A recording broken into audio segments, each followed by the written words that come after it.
Hi everyone, welcome back. So far, we have clearly understood what an offer is and what is not an offer and how offers operate in real life, in hotels and malls and also on Swiggy. Now, let me ask you a very important question.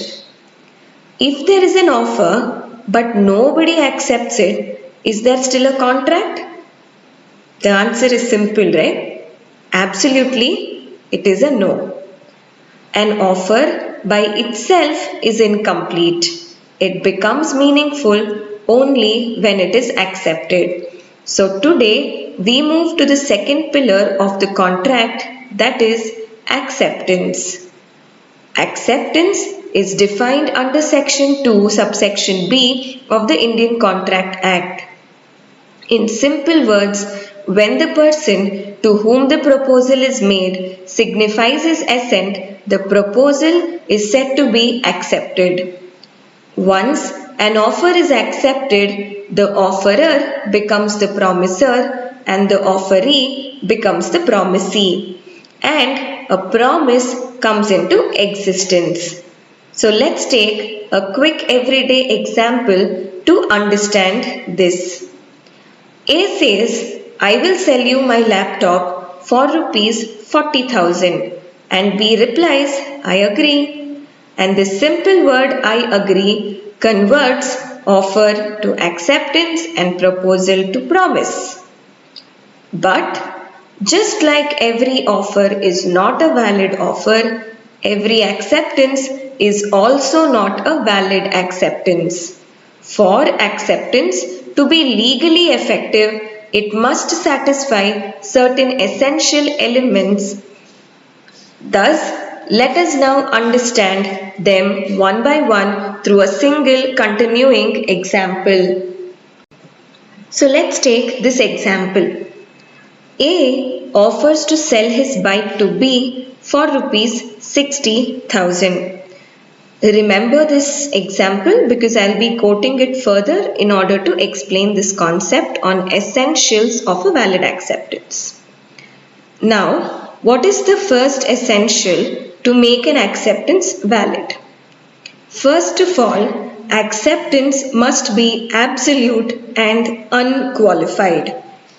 Acceptance must be exactly according to the terms of the offer.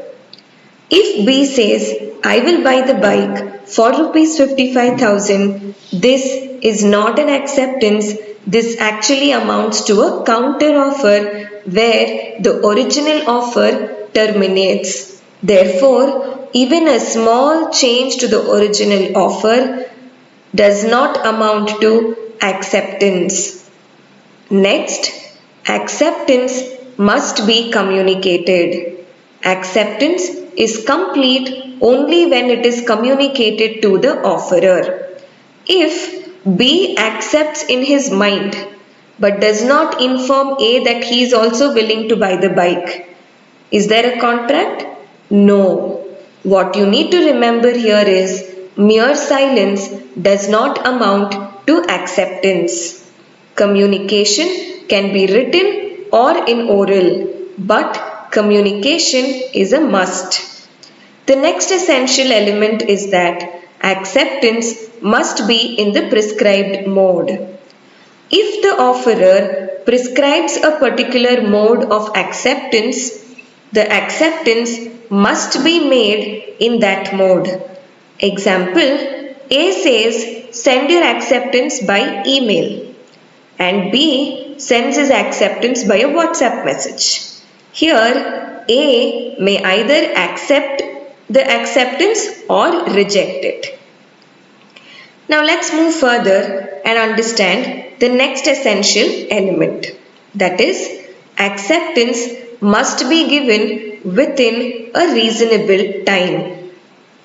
If no time is specified, acceptance must be given within a reasonable time. Now what does that reasonable time mean? Let me explain. Let's say A offers to sell mangoes. Now mangoes are perishable.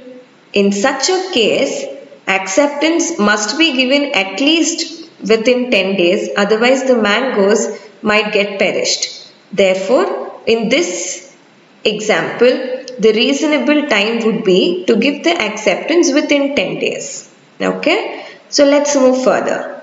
What is the next essential element?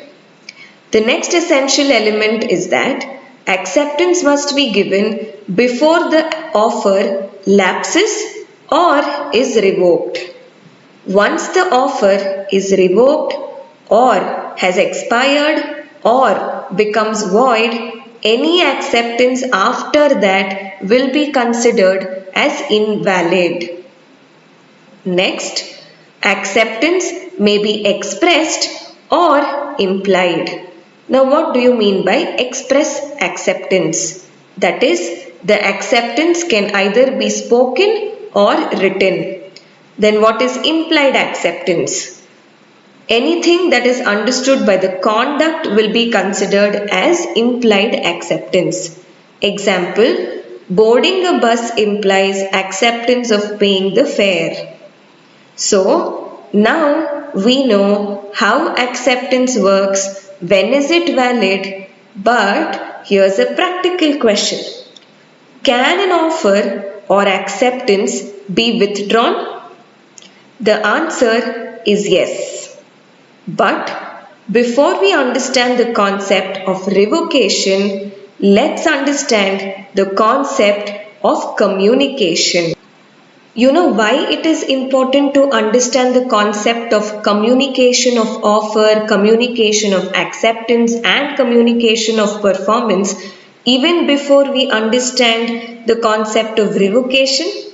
Because otherwise, how do we know that an offer is complete? Or at what point does acceptance become effective? Because in real life, offers and acceptance are not always face to face. They are sent through letters, emails, WhatsApp messages, or even online platforms. And this is where communication becomes extremely important. In contract law, intention alone is not enough. What matters is when and how intention is communicated. The law clearly answers when the communication of offer is complete, when the communication of acceptance is complete, and when the communication of performance is complete. And why is this important? Because rights of revocation depend entirely on communication. Without understanding communication, we cannot understand revocation. Think of a contract like a journey. First, the offer travels from offerer to the offeree. Then the acceptance travels back. Finally, the contract is performed. Now each stage has a legal point of completion and the law fixes that point very precisely. The Indian Contract Act groups all of this under one heading called Communication of Offer, Acceptance and Performance. Here we study when communication is complete as against the offerer, when communication is complete as against the acceptor, and these exact moments decide whether revocation is possible or whether a contract is already formed. Suppose you send an offer by email today. The other person reads it tomorrow. They accept it, but withdraw before it reaches you. Now who is bound? Can acceptance be revoked? All these answers lie in communication rules. So, before we move to revocation of offer and acceptance, we must first clearly understand when communication is complete under law. Let us first understand communication of offer. Communication of offer is complete when it comes to the knowledge of the person to whom it is made. Example, A writes a letter to B offering to sell his house. The moment B receives and reads the letter, communication of offer is complete. The students must note here that writing the letter is not enough. Sending the letter is also not enough. But offer coming to the knowledge of the offeree is the most essential and compulsory. Now let's move to the most important part, that is communication of acceptance. Here the law makes a very important distinction. Communication of acceptance is complete at two different points, that is as against the offerer and as against the acceptor. Let's understand as against the offerer. So, communication of acceptance is complete as against the offerer when the acceptance is put into a course of transmission so as to be out of the power of the acceptor. Example, A offers to sell his car to B by letter. B posts a letter of acceptance on Monday. From Monday itself, acceptance is complete as against A, that is offerer. A cannot revoke the offer now. Now let's understand as against the acceptor. Communication of acceptance is complete as against the acceptor when the acceptance comes to the knowledge of the offerer. Let's continue the same example. B posts acceptance on Monday. A receives the letter on Wednesday. On Wednesday, acceptance is complete against B, that is acceptor. Now B cannot revoke the acceptance. Now let us understand communication of performance. So communication of performance is complete when the act is done. Example, A offers to pay 1,000 to anyone who finds his lost dog. Now B finds the dog and returns it. Communication of performance is complete by doing the act. No separate communication is required unless specified. This is common in general offers. Now observe carefully. Offer is complete when it reaches the offeree. Acceptance is complete at two different times.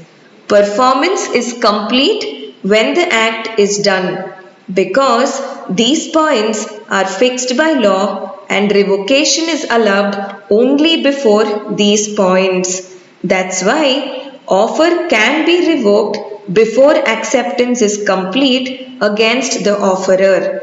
Acceptance can be revoked before it is complete against the acceptor.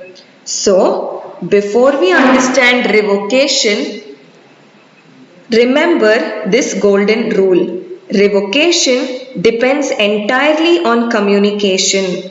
Now, let us move to the next topic, that is revocation of offer and acceptance.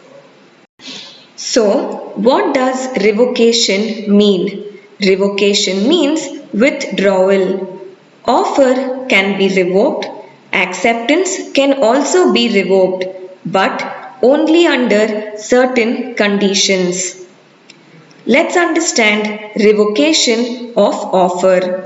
An offer may be revoked at any time before the acceptance is complete as against the offerer. Example, A offers to sell his car to B.